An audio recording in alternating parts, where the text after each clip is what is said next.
So the discussion today is centered around customer engagement and BrightCloud's role in delivering great customer engagement for our customers. But we need to go back to the beginning.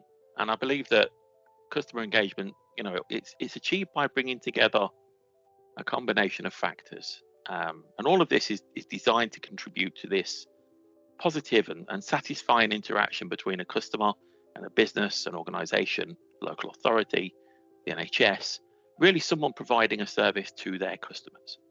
So it goes beyond a product or a service, and it focuses on creating the memorable customer experience for the customers throughout their journey, throughout their customer life cycle. The hard bit for me, customer engagement is best discussed when we set aside the technology and consider the question, what is it that customers want? As suppliers, it's easy to focus on features and benefits and the individual applications, but in reality, the customers just want a frictionless experience.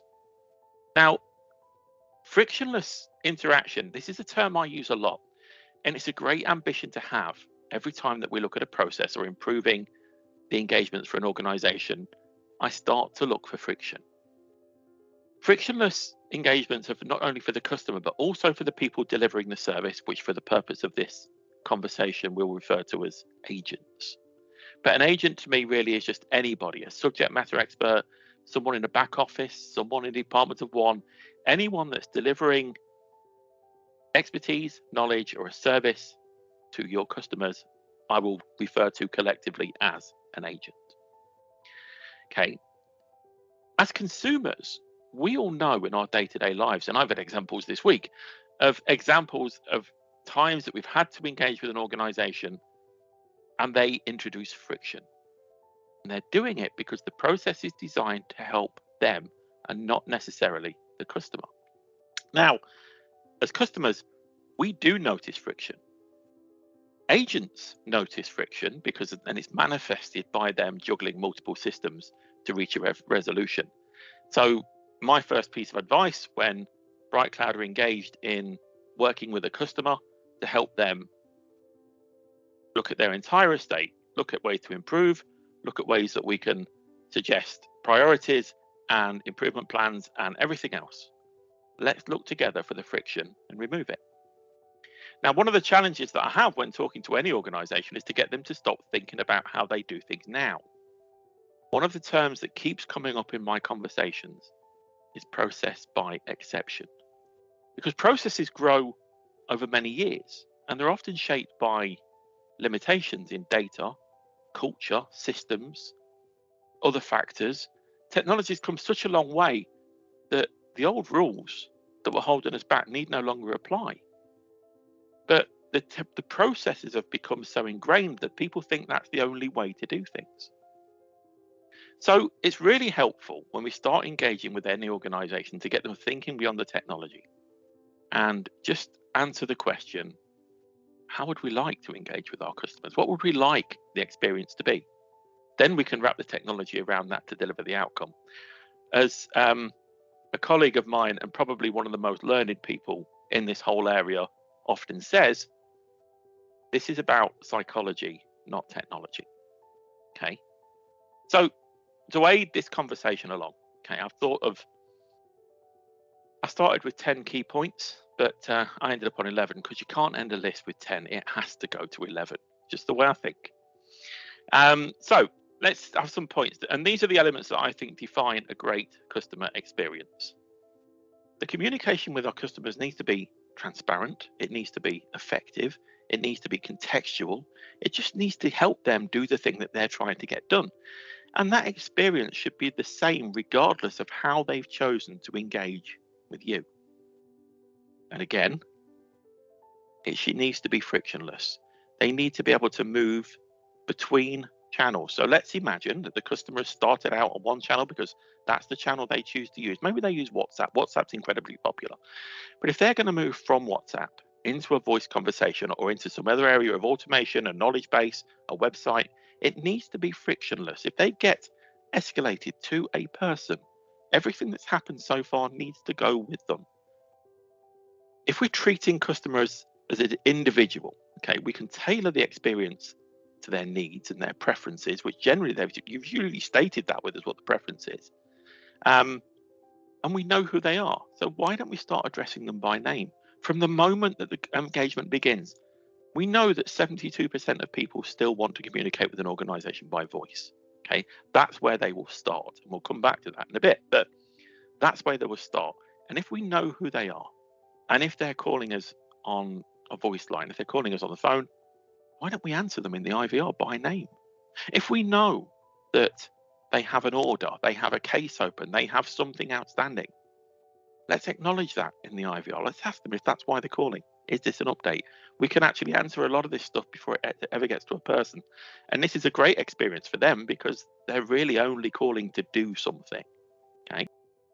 Now, when they choose to call us, because that's what all these people choose to do, this is our chance. This is our opportunity to change their behavior because we only get to do this at the point of need. We know this is true. We can send them as many leaflets and emails and brochures and anything else that you want to. It's when they need to do something, they will go down the channel that they're most familiar with, and 72% of the time, that is voice.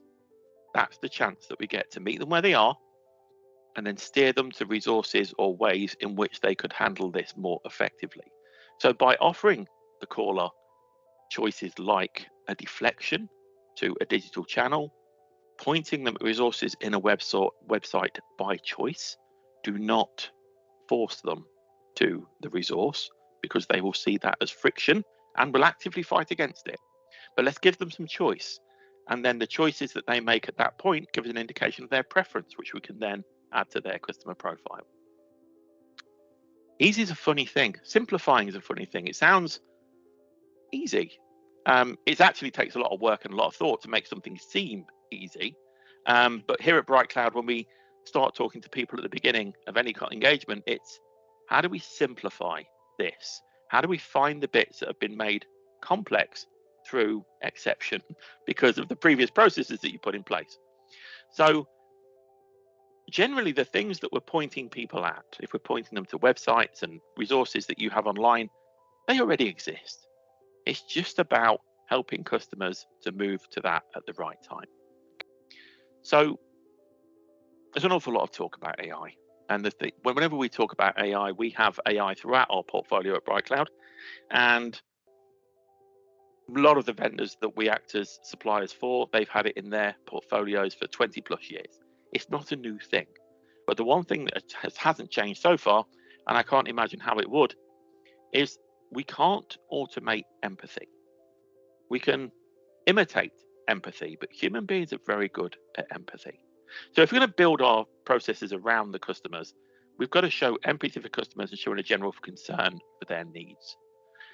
So it's important to consider the type of transaction that someone's trying to do and what is the most appropriate channel for that type of transaction. Now, if someone's ringing to find out a balance or pay a bill, automation is, that's great for handling that sort of transaction. But if someone's calling for something that requires understanding, then that's more than likely going to end up in a place where they want to have a human interaction with someone. And that's probably going to be a real-time voice interaction, just because that's the best way to deal with it for the organization and the customer. Going above and beyond the customer's expectations, this is something we hear a lot, right?